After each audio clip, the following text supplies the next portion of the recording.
Bonjour tout le monde et bienvenue dans Mes Lectures, l'émission qui parle de mes lectures, manga, BD ou comics avec toujours un tout petit peu de spoil. Comme d'habitude, si vous voulez mon avis sur un titre en particulier ou esquiver le spoil d'un titre en particulier, il y a le chapitrage dans la barre YouTube, pareil en description.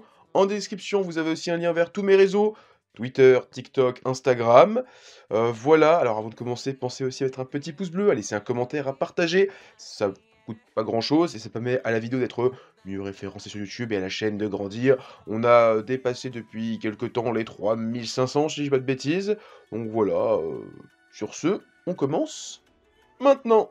On continue l'anthologie de Astro Boy, cette fois on est au troisième tome sur 7.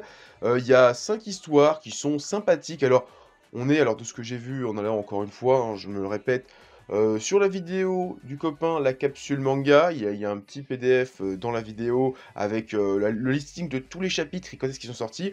On est majoritairement, à part un chapitre qui a été écrit en 63, on est surtout sur des années, les années 59-60, qui correspond à l'époque de Captain Ken. Visuellement, il y a quand même eu pas mal d'améliorations, ça se sent. Alors, pas aussi flagrant que quand on lit un Captain Ken, où là vraiment je pense que peut-être il était encore Tezuka était peut-être cantonné à un style particulier pour pas faire trop, peur au public qui connaissait Astro Boy. On est encore sur des histoires où on oscille entre des choses un peu plus sombres et dures, entre grosses guillemets, je pense par exemple, au chapitre le plus conséquent de cette anthologie, donc qui s'appelle Sa Majesté Dead Cross, où donc Astro est engagé par un président qui est un président robot, et il y a l'organisation Dead Cross. Il y a quand même plus de complot politique, toi, on sent quand même qu'on est sur quelque chose d'un peu plus mature, qui s'adresse à peut-être un public qui a un peu grandi. Et à côté, on a l'histoire de Uran, donc la petite sœur de Astro. On a l'histoire de...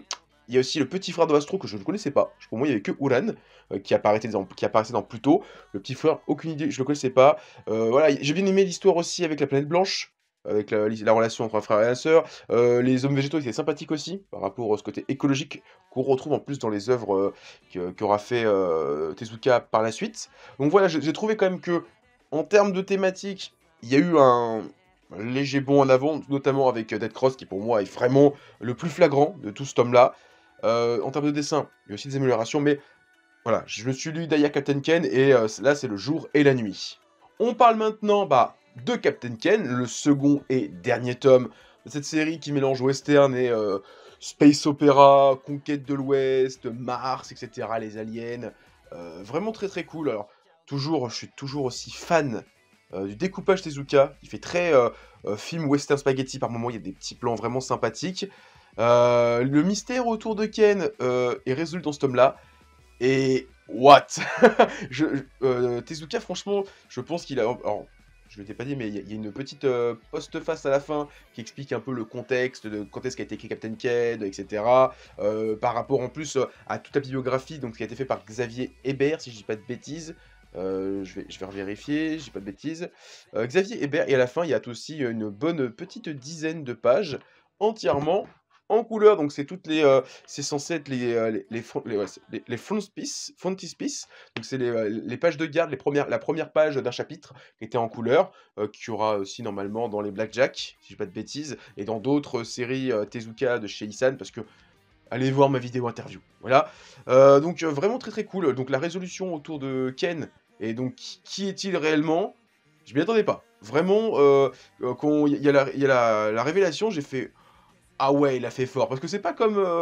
Il y avait une série de Gonagai qui doit être un peu plus enfin qui est sortie quelques années plus tard, qui s'appelle Keiko Kamen, qui est pareil sur le mystère de qui est derrière le masque de Keiko Kamen. Et la révélation fait un peu. J'avais pas d'idée, donc l'idée c'est que toutes les réponses étaient les bonnes réponses. Là, il sort quand même un truc qui sort. C'est vraiment pas un délire de voyage dans le temps. Et c'est un délire de voyage dans le temps. Et vraiment très très cool. En tout cas, Captain Ken, très bonne lecture. La semaine prochaine, je fais une petite pause et après, on attaque Wonder 3. Ou peut-être que je vais attaquer direct Wonder 3, je sais pas encore. Mais en tout cas, prochainement, Wonder 3. Maintenant, on attaque les mangas des éditions Mangetsu. Et tout d'abord, Aohashi tome 11. Alors, normalement, à peut-être un poil de cheveux près, donc peut-être un chapitre ou deux, normalement, ce tome-là va conclure l'animé, parce que là, on est en plein dans le match de Musashino. Et je l'avais dit, dès le début, je dis, vu le rythme, ça va se terminer au début du match de Musashino ou à la fin. Et bah, j'avais raison depuis le début. On finit le match de Musashino, fin de la saison 1. peut-être une saison 2 dans 2-3 ans, je ne sais pas encore. En tout cas, ce 11e tome, c'est la deuxième mi-temps, enfin c'est oui, c'est la deuxième mi-temps, du match, des Esperions face à Musashino. Excellent. Déjà la première mi-temps était cool, mais la deuxième mi-temps, elle a mis 4-0. Clairement, elle va tellement loin dans le fait que, il y a la relation entre Togashi et le rouquin qui voilà, qui est ce qui est. J'ai beaucoup aimé le flashback où t'as le coach, qui parle à Togashi et on lui dit: «Ouais, vu ta grande taille, les gens ont toujours eu peur de toi, tu te restreins un petit peu parce que t'as peur de faire le carton jaune» et Togashi dit: «Ouais, je sais, mais il faut que je me» «Non, non, te calme pas. Quand tu seras grand, les mecs ils seront aussi grands que toi. Donc l'arbitre, aujourd'hui, il met un carton jaune parce que tu fais 1m90, t'attaques des mecs qui font 1m20. Quand ils font tous 1m90, tu pourras faire ce que tu veux. Donc joue normalement, te restreins pas. Parce que c'est pour ton avenir. J'ai trouvé ça vraiment cool. Tout le moment où Ashito se révèle, montre tout son talent de vision de jeu incroyable. La remontada et comment tu vois que le mec qui se l'a pété depuis le début, qui dit ouais je suis trop fort, je suis trop fort. En fait, physiquement, il est très fort. Mais mentalement, c'est son problème et c'est ce qui avait été dit pendant les sélections, c'est que dès qu'il y a eu la remontada, il savait plus quoi faire. Et là, c'est pareil. Il y a eu remontada, il bégayait, il savait plus quoi faire. Et Ashito, génial. Et les 2 dernières pages du tome, juste après la victoire, j'ai hurlé. Ah franchement, je m'attendais pas à ce qu'il lui sorte ça. Vraiment, je pensais à un bien joué, mais la semaine prochaine, équipe A, j'ai eu des frissons. Clairement, là même en le redisant, j'ai des petits frissons, parce que franchement, c'est galvanisant. Il y a vraiment ce côté shonen qui est vraiment cool. Là, ça y est, le héros a atteint son objectif de rentrer en équipe A. Alors maintenant, c'est que le début. Là, il a ouvert la porte de l'équipe A. Maintenant, il va falloir jouer des vrais matchs d'équipe A. Ça va être chaud. Là, ça va, il est en U18. La vraie équipe, celle qui va faire des gros matchs de vénère. Donc là, il va être en compétition, surtout qu'on avait eu Yuma, le mec avec les cheveux en hérisson, qui était en équipe A et qui dit en vrai, c'est chaud l'équipe A. Donc là, il va découvrir ce que c'est. Ça va être cool. Là, vraiment, plus il va sûrement être en tant que bah, milieu de terrain pour jouer, pour contrôler un petit peu tout le match. Ça va être autre chose, encore une fois. Ça, j'ai hâte de voir ça, vraiment. Le tome 12, en plus, qui sera normalement, ce que j'ai compris, il sera collector, il y aura un petit maillot. Vraiment, je l'attends avec impatience. On parle maintenant de Butterfly Beast tome 5, et qui est donc le dernier tome de la série. Et ben c'était bien. Voilà, je vais pas dire grand-chose. C'était sympathique. Euh, à l'image de la série, voilà, ça reste une petite série sympathique, très cool. J'ai quand même une préférence depuis que j'ai commencé Butterfly Beast et on m'a conseillé Gift. J'ai lu Gift et bah, ça met 8-0 à Butterfly Beast, hein, clairement, hein. Gift, c'est énorme, c'est génial. C'est 23 tomes pour l'instant sur 25-26, je dis pas de bêtises. Et à aucun moment, tu t'ennuies. T'enchaînes des passages de fou sur des passages de fou. Butterfly Beast, il y a quand même des hauts et des bas. Ça reste une lecture sympathique en 5 plus 2 tomes, donc une série de 7 tomes que j'ai gagné parce que j'aime bien en plus tous ces délires de Japon féodaux, ninja, samouraï. Donc j'ai bien aimé, mine de rien. On continue la collection Tetsuo Hara avec le 8e tome sur 16, si je dis pas de bêtises, de Keiji. Toujours aussi cool, franchement. J'avais eu un petit creux, et là je trouve que ça remonte, ça y est, je pense que l'auteur a trouvé son rythme de croisière, ce qu'il veut raconter, comment il veut le raconter, notamment le tout début où il y a 40 ninjas qui arrivent et que le héros il fait 20.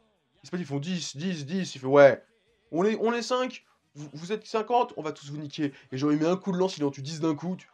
C'est stylé, c'est badass. C'est très Okutonoken, on est dans cet esprit-là. Alors, un peu plus de camaraderie, parce que dans Okutonoken, Kenshiro, il est tout le temps tout seul, à quelques rares exceptions. De temps en temps, il y a quelqu'un qui l'accompagne, mais majoritairement, il est seul.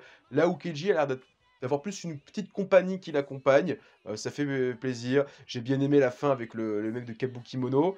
Par contre, c'est juste, comme je connais Okutonoken, à chaque fois que je vois un personnage, et je vois Rao ou Kenshiro avec une perruque ou avec une tenue de samouraï, et des fois ça me fait mourir de rire, notamment le mec en Kabukimono, il a un petit côté Rao, il a un petit. Peut-être un peu Rai, ou comme il s'appelle, le Souser. Parce que, voilà, il a vraiment. Bah, ils ont des gueules de personnages de Okutonoken, et c'est marrant de les voir avec des tenues un petit peu extravagantes, parce que bah, dans Okutonoken, ils sont souvent torse-poil ou en tenue très militaire, parce que bah, là, c'est la fin du monde, et ça me fait toujours autant rire. En tout cas, Keiji, c'est toujours un plaisir à lire. Alors, j'ai reçu en service presse le 3e tome de Coq de Baston. Je crois que j'avais reçu les 2 premiers aussi en service presse, je sais plus si je l'avais dit à chaque fois, je préfère le prévenir. Voilà, je n'ai pas acheté ce manga-là. Heu, Ça reste sympathique, Coq de Baston, c'est cool, même si là, il commence à y avoir une petite routine qui commence à se créer. J'avoue que je pense pas continuer. Même si on me les envoie en kit presse, je pense que je vais m'arrêter là pour l'instant. C'est sympathique, Rooster Fighter, coq de baston, mais c'est vrai que là, c'est ce que je me disais depuis le début, j'ai l'impression que passer 3 4 tomes, c'est sympathique en termes de dessin, en termes de, voilà, de découpage, il y a de l'action, c'est cool.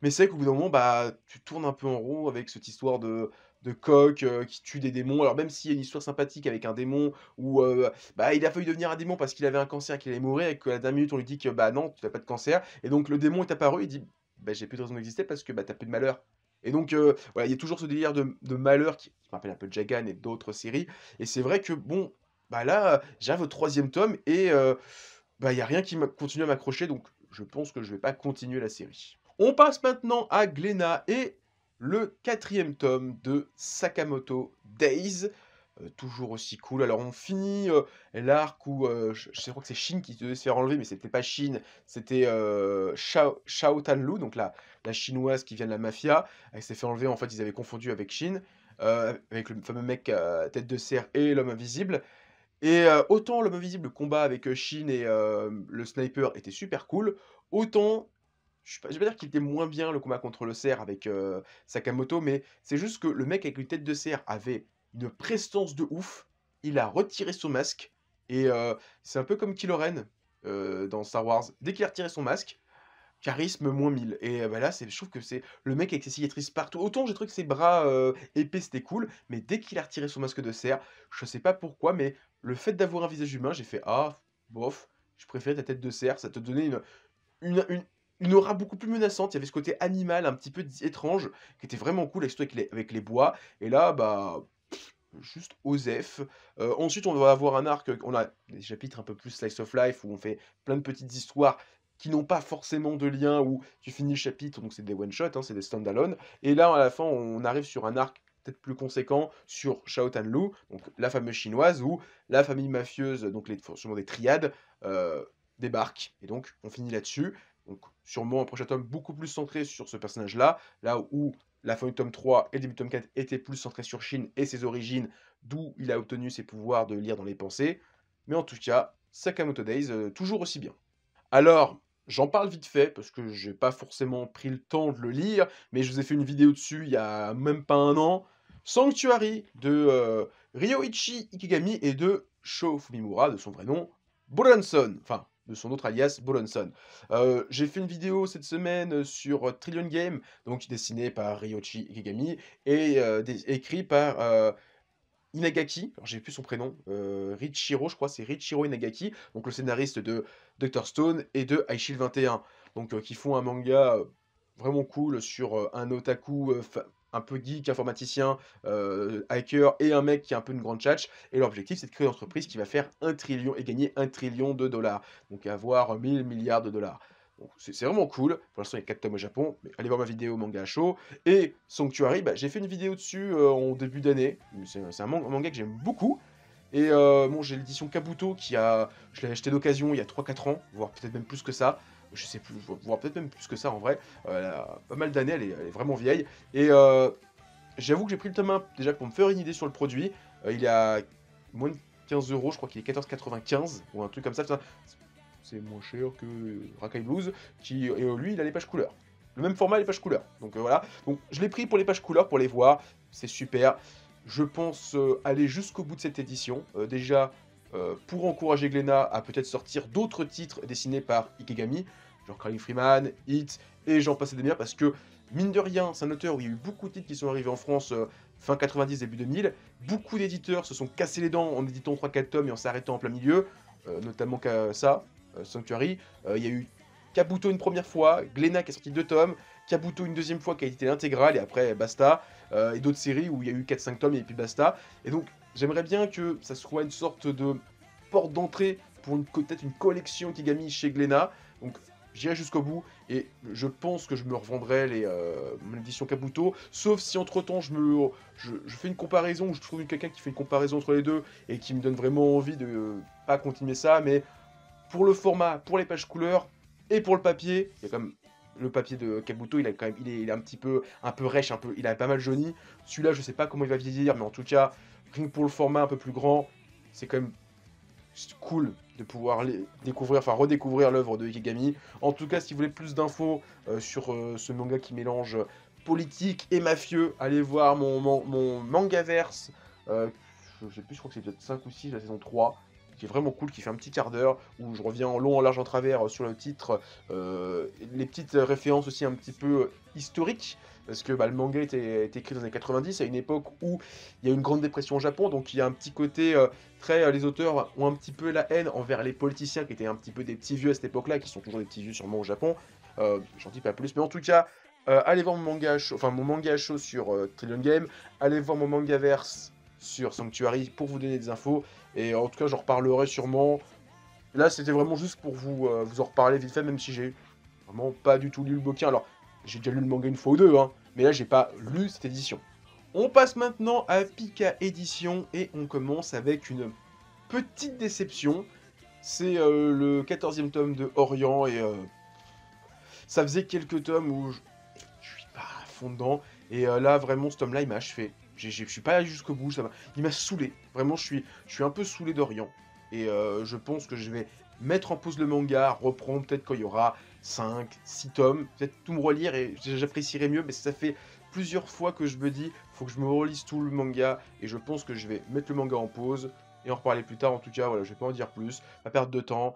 Orient tome 14, moi c'est ce tome là qui me fait mettre en pause la série pour l'instant. Surtout qu'à côté, j'ai kiffé le 9e tome de Twilight Boon Hanako-kun, donc qui est un arc très conséquent, parce que là il fait 5 chapitres, donc il fait l'intégralité du tome, et il n'est pas terminé, donc c'est l'arc Utopie, alors je crois qu'il a un autre nom, c'est la manifestation numéro... Ouais non, c'est manifestation, Utopie, qui est en 5 parties pour l'instant, qui n'est pas terminée, qui fait très cliché de série américaine, parce que c'est... En gros, Néné se retrouve dans un monde un peu idyllique, où la personne qui est morte qu'elle chérit le plus, donc Hanako, est en vie. Et pareil pour le mec qui fait... donc il n'y a pas les noms des personnages au début, c'est dommage. C'est celui qui fait pas le chaman, l'exorciste. Bah, son pote qui fait de la photographie est en vie. Et donc ils sont dans un monde un petit peu utopique. Donc il y a plein de séries américaines où le mec il rêve et est dans un monde où genre sa copine est encore en vie, où ses enfants sont pas morts, etc. Enfin, le monde parfait par excellence, mais qui est une utopie parce qu'elle n'est pas forcément parfaite. Parce que finalement ce n'est qu'une prison de verre. Et vraiment cool. Alors, surtout la relation entre Néné et Amane, je sais plus comment il s'appelle, ça c'est Amane, il s'appelle pas Anako, il s'appelle encore Amane, et en plus qui fait... tu viens de te taper le tome 8 où bah, Néné rencontre Hanako, encore vivant, enfant. Là, elle se dit merde, est-ce que j'ai pas modifié le cours du temps? Mais tu te dis bah non, Hanako il est mort dans les années 20, donc c'est pas possible qu'il soit encore en vie aujourd'hui. Et peut-être c'est son petit-fils, tu sais pas, mais après tu te rends compte qu'il y a Anguille sous roche, surtout avec ce fameux mystère qui fait de la peinture et qui modifie le monde.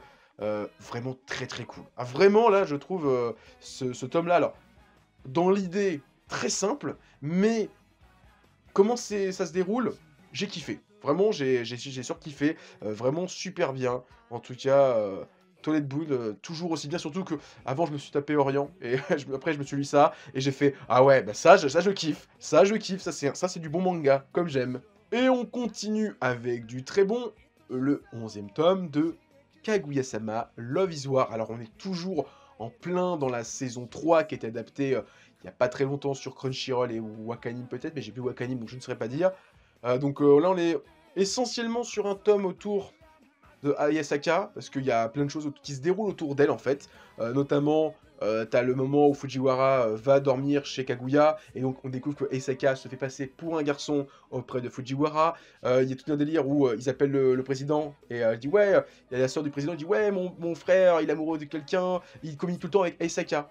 Et donc Fujiwara pense qu'elle communique avec un garçon, donc ils ont une relation homosexuelle. Et donc elle pisse le sang, dit oh, attends, c'est possible une relation entre deux hommes, je ne connaissais pas, donc elle est tout émoustillée. Et après il y a le délire avec on va faire une session de rap, donc toujours sur Isaka, et à la fin avec la mère de Isaka, donc on est toujours... Il y a quand même pas mal de choses autour de Isaka, et donc naturellement elle est en couverture.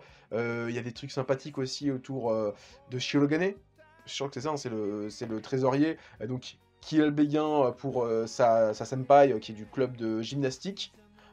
Qui va être hyper intéressant par la suite, parce que on va se diriger tout doucement vers le festival de fin d'année.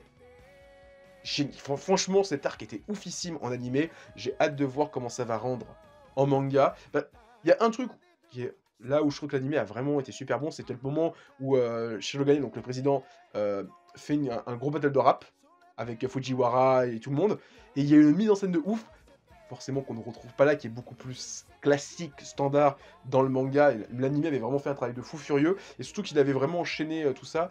Là où le manga alors, enchaîne aussi tout ça, mais avait teasé des choses. Il y a un passage où on voit Kaguya regarder par la fenêtre, et on voit à ce moment-là Fujiwara et Shiogane en train de s'entraîner à faire du rap. Mais tu sais pas ce qu'ils font, et t'as la réponse genre 10 chapitres plus tard, qui sont en train de s'entraîner par rapport à ça. Et je trouve ça vraiment super cool. En tout cas, Kaguya Love is War, Kaguya-sama Love is War, toujours aussi bien. On parle maintenant de Kurokawa avec le 9e tome de Spy Family que j'ai reçu un petit peu en retard. Alors, mon libraire ne l'avait plus, il a été en rupture de stock parce que je crois qu'il y avait un petit cadeau offert avec peut-être un marque-page. Bon, je m'en fous d'un marque-page, j'en ai une chier. Donc, on finit ce tome-là avec. Enfin, le tome commence avec la fin de l'arc de la croisière qui aura été un arc conséquent, mine de rien, parce qu'il a commencé à la fin du tome 7, s'est déroulé sur tout le tome 8 et le tome 9.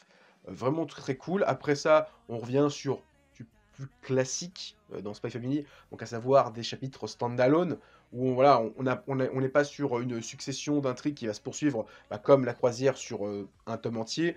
J'ai bien aimé quant à Lloyd qui va promener le chien et qui vont empêcher un incendie. C'était une histoire super cool. Le dernier chapitre avec la prof qui donne c'est des éclairs, donc c'est quoi? C'est des Tonito. Elle donne Tonito à tous les enfants qui font des conneries. Il dit oui, oh, t'as pas de serviette pour t'essuyer les mains. Ça veut dire que tu peux avoir un Tonito parce que tu pourrais t'essuyer le pantalon avec tes mains sur le pantalon et donc avoir un pantalon dégueulasse et donc à mettre des Tonitos à tout le monde. Et j'adore quand à un moment il y a Damien qui a pas sa serviette. Anya lui dit t'inquiète pas, j'en ai un de rechange, sauf qu'en fait elle s'est gourée et donc bah pas de serviette, un Tonito et elle rentre chez elle et son père il fait attends, c'est un Tonito ça? Il fait oh, c'est pas grave.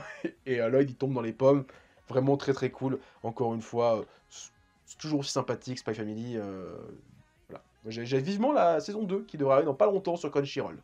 La semaine dernière, je vous ai parlé de la collection Urban Nomad. Vous savez, ces comics à petit prix. Alors, j'en avais pris 4, donc 2 fables et 2 transmétropolitanes. Donc, j'ai lu le tome 1 de Fables, j'ai bien aimé. Je me suis dit, je vais d'abord lire le tome 1 de Transmétropolitane, puis Fable tome 2, et puis Transmétropolitane tome 2.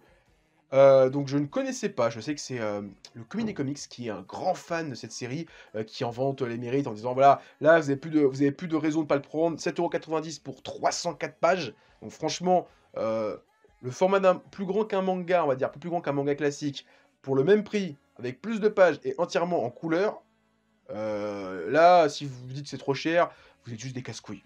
Voilà, vous êtes juste des casse-couilles. Donc je ne connaissais pas du tout cette série, c'est de Warren Ellis. Alors au début, il y a Garcenis, je crois, qui fait un petit mot, c'est Garcenis. Si je ne dis pas de bêtises, c'est le scénariste de The Boys, si ma mémoire est bonne. Et qui dit que, ouais, qui m'avait posté un petit peu les jalons, et au vu de la couverture, je m'attendais à un truc un peu V pour Vendetta, mais plus vénère, plus voilà, urbain, plus vénère. Voilà, donc c'est vraiment ce côté revendication, antisocial, tu perds ton sang-froid, tout ça. Transmétropolitane, c'est pire que ça, en fait. Ça a été écrit à l'acide. C'est vraiment très virulent, très vénère, très la drogue, l'alcool, le complot, la politique, les flics, je les emmerde tous. Je dis pas que j'ai aimé, parce que vraiment, j'ai fini le tome 1, j'ai fait j'ai pas pris de mauvais plaisir à lire ce tome 1, mais j'en suis sorti hyper décontenancé parce que c'est vraiment une œuvre qui te prend, qui te secoue dans tous les sens, et à la fin tu sais pas quoi dire parce que c'est très particulier, ce personnage de Spider Jérusalem où il y a des noms un petit peu bibliques, mais un personnage rien de catholique, qui fume, qui boive, qui fornique avec une narration qui est vraiment cool. C'est plaisant à lire, mais c'est vrai que tu lis ça, tu deviens anarchiste, hein. C'est vraiment le manga de l'anarchie. Les gens qui disent ouais, V pour Vendetta, l'anarchie, vous lisez ça, vous allez jeter des pavés sur les flics tous les week-ends. C'est un truc de fou. C'est tellement c'est anti-système, tellement c'est vénère, tellement c'est irrévérencieux. Donc je vais continuer. De toute façon, j'ai le tome 2, donc je vais lire le tome 2 pour me faire un avis définitif. De toute façon, vu le prix de 7,90 €, je pense que je me ferai les 5 tomes en entier. Ou pas, on verra en tout cas. Mais c'est sûr qu'au prix de 30 €, si ça avait été au prix de 30 €, je sais pas si j'aurais acheté le tome 2, clairement. Et on finit comme d'habitude, avec Astérix, donc c'est le tome 29, plus qu'un, parce qu'après, je vais pas acheter, comme j'ai dit, hein, je vais pas acheter après la guerre d'Obélix. L'Odyssée d'Obélix, j'ai les quatre derniers qu'a fait Dirzo, non, clairement pas. Et alors, cet album, La Glaive et le Rose, euh, bah, je suis un peu surpris. Parce qu'il est pas mauvais, franchement j'aime bien l'idée, donc c'est un délire très alors c'est très engagé féministe, où donc il y a une barde qui enfin les femmes en ont marre que le barde enseigne les traditions de les filles c'est la poupée, les garçons c'est l'épée et puis basta. Donc ils demandent un nouveau professeur, donc ils disent: «Ouais mais il y a que les bardes ou les druides» et donc ils engagent une barde, enfin lui elle, elle se considère comme un barde, elle dit elle le donne pas au féminin et donc elle va enseigner des choses et donc il y a tout un mouvement révolutionnaire féministe qui est dans le village et je trouve cet album très intéressant mais en même temps très particulier parce que, ben, il y a 2 tomes, j'avais eu le fils d'Obélix, le fils d'Astérix, qui était je trouvais vraiment très rétrograde pour la femme, où c'est vraiment, la femme c'est la popote, si un enfant arrive, c'est forcément une femme qui s'en occupe. Enfin, il y avait vraiment ce côté très réducteur de la femme c'est la popote, c'est la cuisine comme diraient les gens, c'est les enfants et puis le ménage. Et là on te 2 tomes plus tard, on fait l'extrême opposé. Alors, est-ce que Uderzo s'est pas fait un peu taper sur les doigts? Il y a des gens qui ont dit: «Ah mec, mollo sur, ce que tu dis au niveau des femmes» et donc il a créé un album entièrement à l'opposé. Parce que ça finalement, j'ai l'impression d'avoir une, je sais pas, une autre réponse ou, enfin, j'ai l'impression qu'il se contredit ou, qu'il veut dire autre chose, enfin, qu'il veut essayer de se faire pardonner. C'est très particulier. L'album en lui-même est très cool. Vraiment, j'ai bien aimé, tous ces petits délires et qui en plus, heu, te dire que ça a été écrit dans les années 80-90 et qu'aujourd'hui encore, bah, tristement, on en parle, on a encore c'est des sujets qu'on a encore d'actualité, sur, j'aurais les professions, même si ça va un peu mieux maintenant. Là, genre, la femme, c'est les poupées, le garçon, c'est le pistolet, voilà, c'est triste de dire que 30 ans plus tard, ça a pas tant évolué que ça, mais c'est comme je dis, hein, c'est très étrange de se dire qu'après le fils d'Astérix, il ait pondu, un titre pareil. J'ai l'impression qu'il était vraiment peut-être dans la merde et qu'il s'est dit: «Je vais écrire ça, comme ça on va arrêter de me tenir le col, on va arrêter de m'embêter et ils vont me lâcher les basques tous les fans d'Astérix, on va passer à autre chose». Mais en tout cas, c'est vrai, encore une fois, que depuis Goscinny, même en termes d'humour, c'est pas pas tant d'humour que ça, hein. En vrai, il y a pas tant de blagues de ouf, hein. Il y a quelques blagues sympathiques, mais en vrai, les noms des personnages, ils sont OSEF. Genre, la plupart des noms, genre elle, je sais même plus comment elle s'appelle, hein. Donc c'est un personnage hyper important, mais OSEF. Donc voilà. En tout cas, ben, plus qu'un album et j'ai fini mon marathon Astérix. Voilà, c'était ma vidéo Mes lectures, j'espère que vous l'avez apprécié. Si c'est le cas, pensez à mettre un petit pouce bleu, à laisser un commentaire, à partager, ça fait toujours plaisir. En description, vous avez un lien vers tous mes réseaux, TikTok, Twitter, Discord, Instagram. Et maintenant, je vous dis à plus et continuez à lire des mangas. Allez, ciao tout le monde!